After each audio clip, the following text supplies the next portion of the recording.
Panganjali, Om Swastiastu. Good morning, sir. Good morning, everyone. Today our me will present about protein and amino acid metabolism. Okay, before that, let me introduce myself. My name is Feris Karuri Ananda with Latsin 16. Okay, the next material is case case study atau case. Oke, 35-year-old patient experience decreased nucleus mass, chronic fatigue, increased blood urea levels, high protein diet, test result showed increased protein degradation, nitrogen imbalance, increased activity of certain enzymes in amino acid metabolism. The doctor suspected disturbance in protein and amino acid metabolism, particularly in the process of protein degradation and nitrogen excretion.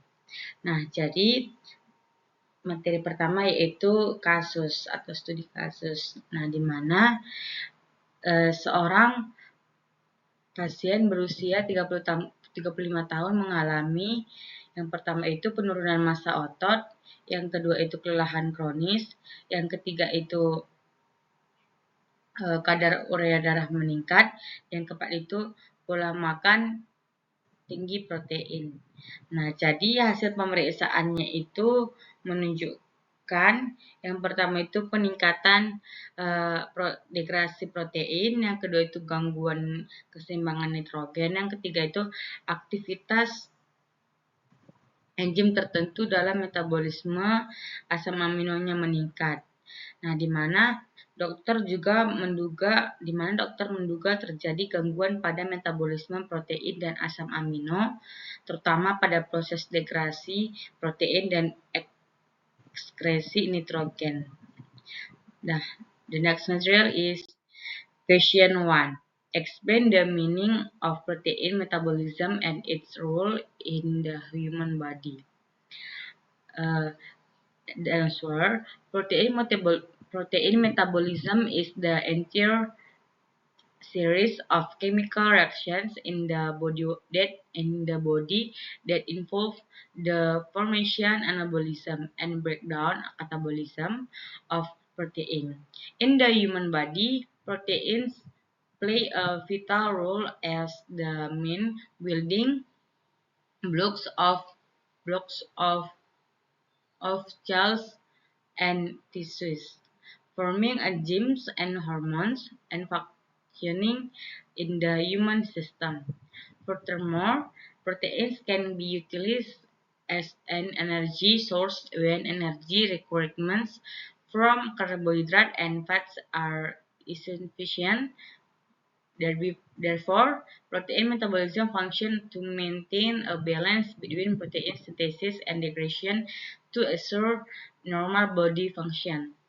Nah, jadi pertanyaan yang pertama dari studi kasus itu, jelaskan pengertian metabolisme protein dan perannya dalam tubuh manusia. Nah, jadi teman-teman juga pasti sudah mengetahui apa sih itu metabolisme protein. Di sini saya akan menjelaskannya lagi. Nah, metabolisme protein itu merupakan seluruh rangkaian reaksi kimia dalam tubuh yang melibatkan proses pembentukan anabolisme dan pemecahan katabolisme. Nah, dalam tubuh manusia, protein ini juga berperan penting sebagai penyusun utama sel dan jaringan, pembentuk enzim dan hormon, serta berfungsi dalam sistem kekebalan tubuh.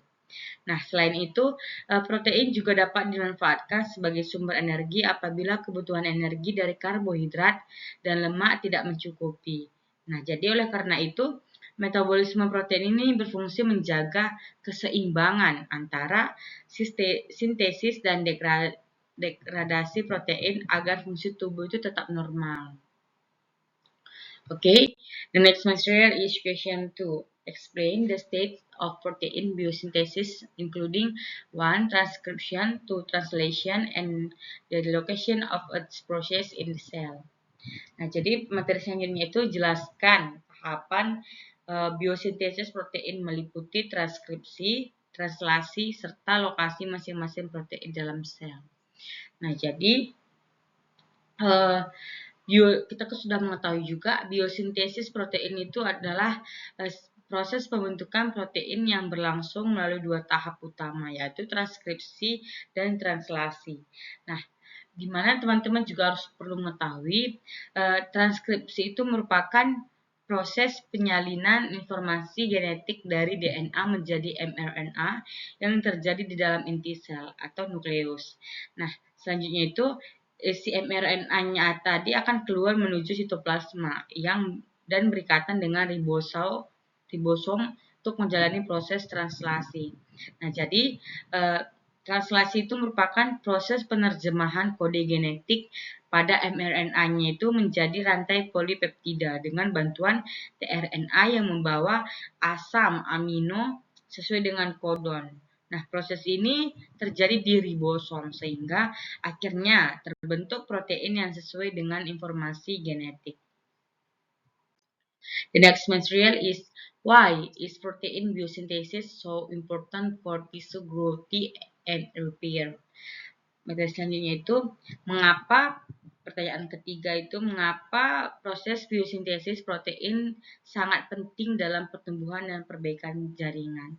Nah, jadi proses biosintesis protein itu merupakan hal yang sangat penting dalam pertumbuhan dan perbaikan jaringan karena protein itu merupakan komponen utama penyusun sel. Jadi, setiap sel dalam tubuh itu secara terus-menerus mengalami kerusakan dan pembaruan. Nah, pembaruan sehingga membutuhkan protein yang baru untuk menggantikan yang lama. Selain itu, protein itu juga berfungsi sebagai enzim dan hormon yang mengatur berbagai reaksi metabolisme. Nah, jadi jika sintesis protein tidak berjalan dengan baik, maka proses pertumbuhan akan terganggu, perbaikan jaringan menjadi lambat, dan fungsi tubuh secara keseluruhan dapat menurun. Okay, the next question is question 4. Explain the mechanism of protein degradation in the body, including the roles of proteasomes and lysosomes. Nah, jadi materi selanjutnya itu pertanyaan keempat.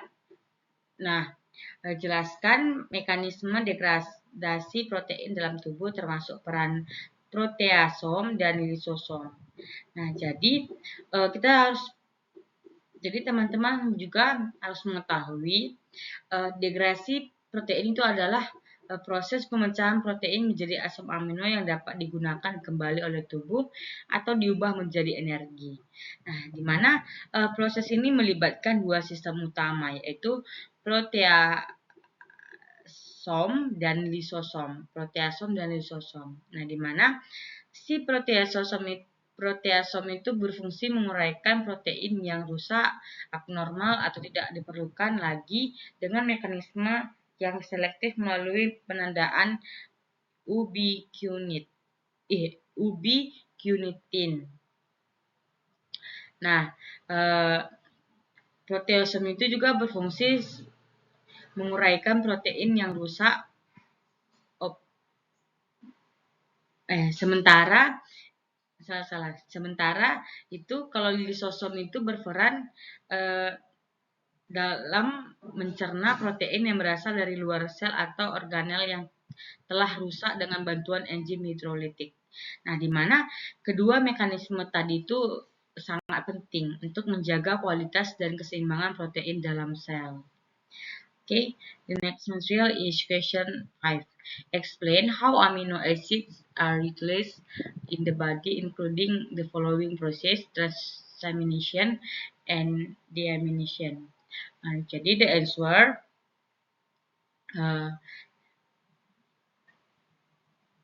asam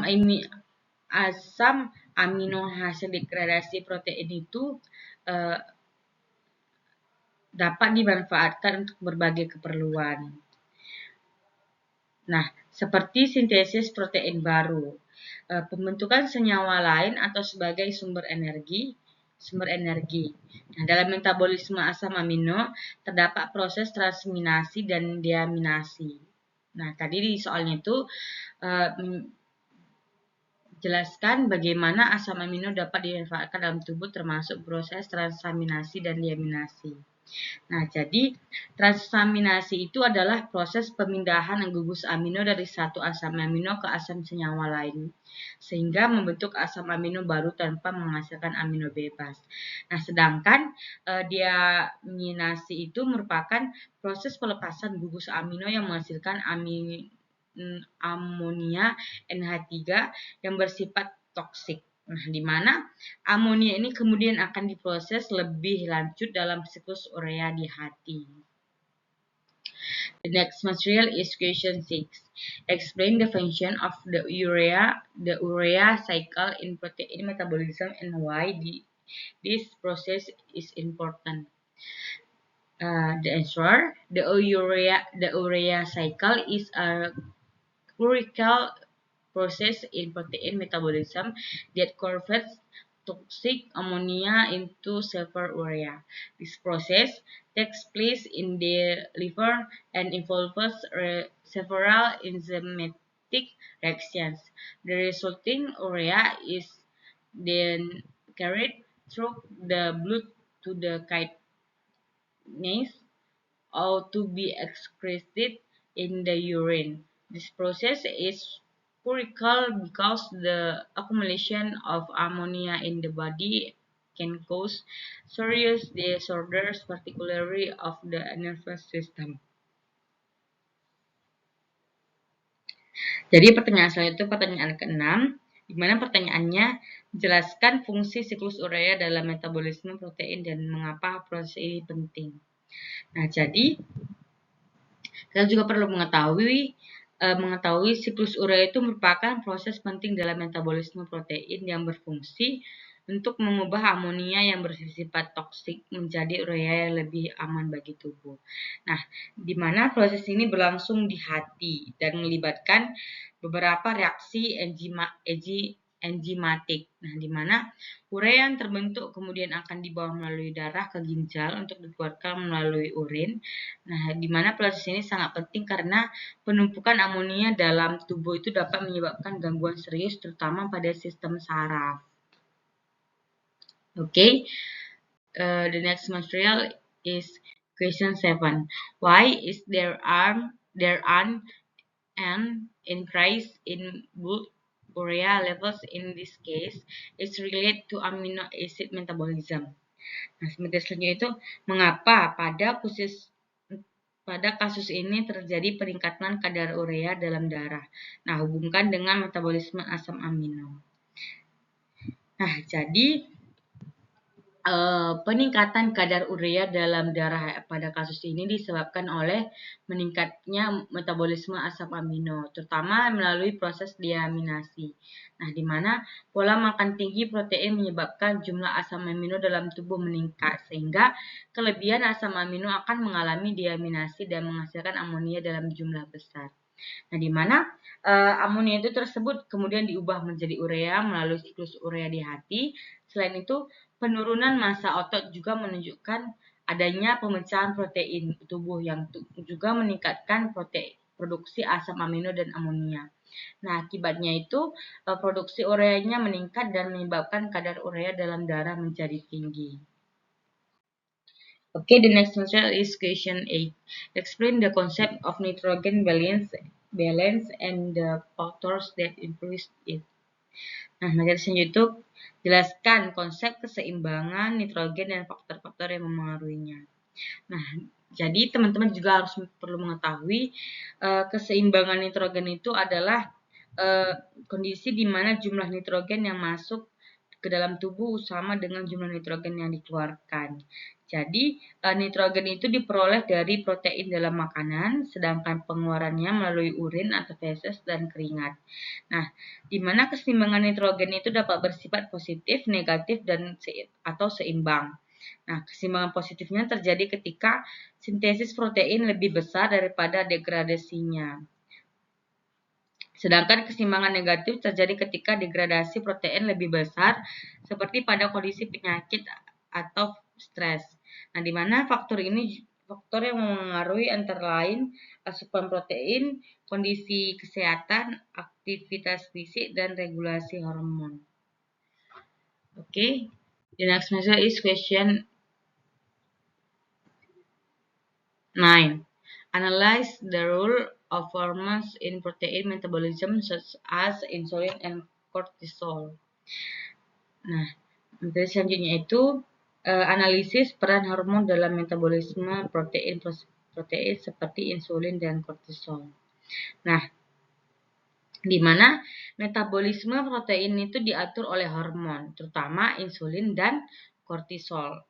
Nah, jadi insulin itu berperan meningkatkan sintesis protein dengan membantu masuknya asam amino ke dalam sel serta menghambat pemecahan protein sehingga bersifat anabolik. Nah, sebaliknya kortisol itu berperan meningkatkan degradasi protein menjadi asam amino yang kemudian dapat digunakan sebagai sumber energi atau untuk proses metabolisme lainnya sehingga bersifat katabolik. Nah, di mana ketidakseimbangan kedua hormon ini dapat menyebabkan gangguan metabolisme protein dalam tubuh. Okay, the material is question 10. Explain the relationship between protein metabolism, carbohydrate metabolism, lipid metabolism in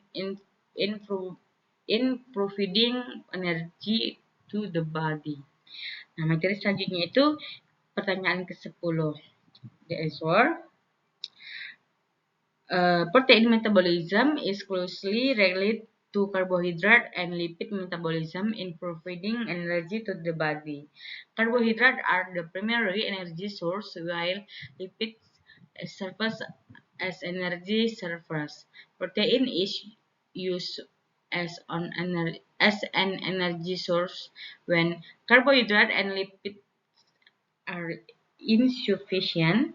Amino acids can be converted into glucose through glucogenesis or enter the Krebs cycle to produce energy. Thus, these three types of metabolism are integrated and work together to maintain the body's energy balance. Nah, jadi selanjutnya itu pertanyaan ke-10. Nah, di mana pertanyaan itu jelaskan hubungan antara protein metabolisme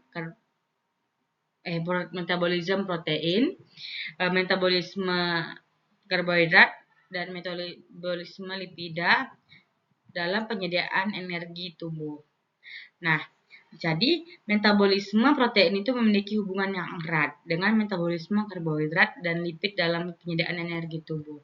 Nah, karbohidrat itu merupakan sumber energi utama, sedangkan lipid itu berfungsi sebagai cadangan energi. Nah, di mana protein akan digunakan sebagai sumber energi apabila karbohidrat dan lipid tidak mencukupi. Nah, asam amino juga dapat diubah menjadi glukosa melalui protein glucogenesis atau masuk ke dalam siklus Krebs untuk menghasilkan energi. Nah, dengan demikian, ketiga jenis metabolisme ini saling terintegrasi dan bekerja sama dalam menjaga keseimbangan energi tubuh. Okay. That's all from our presentation and thank you. Saya akhiri dengan Parama Santi. Om Santi Santi Santi Om. Thank you.